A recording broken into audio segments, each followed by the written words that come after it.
ഈശോമിശിഹായ്ക്ക് സ്തുതിയായിരിക്കട്ടെ. വിശുദ്ധ യോഹന്നാൻ അറിയിച്ച സുവിശേഷം 6-ാം അധ്യായം 60-ാം വാക്യം. ഇത് കേട്ട് അവന്റെ ശിഷ്യരിൽ പലരും പറഞ്ഞു, ഈ വചനം കഠിനമാണ്, ഇത് ശ്രവിക്കുവാൻ ആർക്ക് കഴിയും?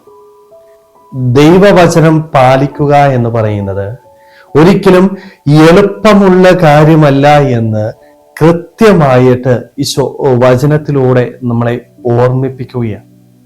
വളരെ പ്രയാസമുള്ളൊരു കാര്യമാണ് ദൈവത്തിന്റെ വചനമനുസരിച്ച് ജീവിക്കുക എന്നുള്ളത്. ഇത് ഗ്രഹിച്ച് ഇത് പാലിച്ച് ജീവിക്കുവാനായിട്ട് ഒത്തിരിയേറെ ത്യാഗം നമ്മുടെ ജീവിതത്തില് ഏറ്റെടുക്കാനായിട്ട് നമ്മൾ തയ്യാറാവണം. ത്യാഗമില്ലാതെ ദൈവവചനം പാലിക്കാനായിട്ട് നമുക്ക് സാധിക്കത്തില്ല. ഒരുപക്ഷെ നമ്മുടെയൊക്കെ ജീവിതത്തില് ദൈവത്തിന്റെ വചനമൊക്കെ പാലിക്കാനായിട്ട് നമ്മൾ ആഗ്രഹിക്കുന്നുണ്ട്. എന്നാൽ ഈ വചനത്തിനു വേണ്ടി ത്യാഗം ഏറ്റെടുക്കാനായിട്ട്, ഇഷ്ടങ്ങൾ മാറ്റിവെക്കുവാനായിട്ട്, ദൈവേഷ്ടത്തിന് പൂർണ്ണമായിട്ട് സമർപ്പിക്കുവാനായിട്ട് നമുക്ക് സാധിക്കാതെ പോകുക നമ്മുടെയൊക്കെ ജീവിതത്തിലെ വലിയൊരു പരാജയമാണ്. അതുകൊണ്ടാണ് ഈശോ കൃത്യമായിട്ട് പറയുന്നത്, നിങ്ങൾക്ക് ഈ വചനം ലഘൂകരിച്ച് തരാനായിട്ടൊന്നും എനിക്ക് പറ്റില്ല. ഈ വചനം ഇങ്ങനെയാണ്, ഇത് പാലിക്കാനായിട്ട് കുറച്ച് ത്യാഗമൊക്കെ നിങ്ങൾ ഏറ്റെടുക്കണം. അതുകൊണ്ട് ഈ ത്യാഗം ഏറ്റെടുക്കാനായിട്ട് സന്നദ്ധതയുള്ളവർ മാത്രം എൻ്റെ കൂടെ നിൽക്കാൻ മതി, ഇല്ലാത്തവർ പൊയ്ക്കൊള്ളട്ടെ. ഇഷ്ടംപോലെ പേര് ഈശോയെ വിട്ട് കടന്നു പോകുന്നുണ്ടല്ലേ. ഈശോ ഒരിക്കലും അവിടെ പിന്നാലെ പോകുന്നില്ല. ഞാൻ നിങ്ങൾക്ക് വേണ്ടി ഈ വചനം ലഘൂകരിച്ച് തരാമെന്ന് അവൻ പറയുന്നില്ല. മറിച്ച് അവൻ പറയുന്നത് എന്താ?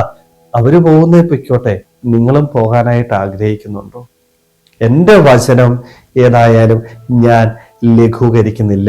ഈ വചനമനുസരിച്ച് ജീവിക്കാനായിട്ട് നീ ആഗ്രഹിക്കുന്നുണ്ടെങ്കിൽ ത്യാഗം ഏറ്റെടുക്കാനായിട്ട് നീ തയ്യാറാവണം.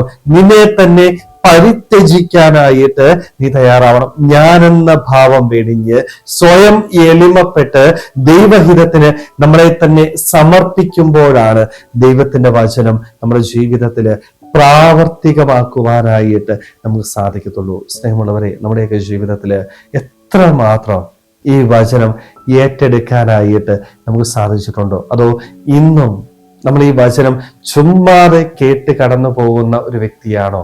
ആണെങ്കിൽ ദൈവസന്നിധിയിലായിരുന്നുകൊണ്ട് നമുക്ക് തീരുമാനമെടുക്കാം.